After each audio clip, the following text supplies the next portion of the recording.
శనివారం నాడు తెల్లవారక ముందు తలంటు పోసుకుని నల్ల చీర నల్ల రవిక ధరించి శంకు చక్రములతో కూడిన 7 కొండల స్వామి తిరునామమునకు మట్టి ప్రమదలో 7 రంగులతో కూడిన వత్తిని వెలిగించి శశాస్త్రీయంగా స్వామిని పూజించి కమ్మని నువ్వుల చిమ్మిలి నైవేద్యం పెట్టి నీరాజనముతో వ్రతమును పూర్తి చేయాలి.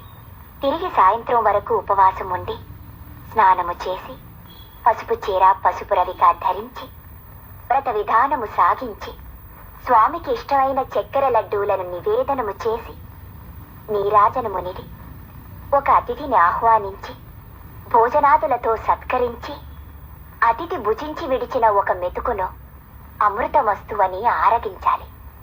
అప్పటికి ఆనాటి శనివార వ్రతం పూర్తవుతుంది.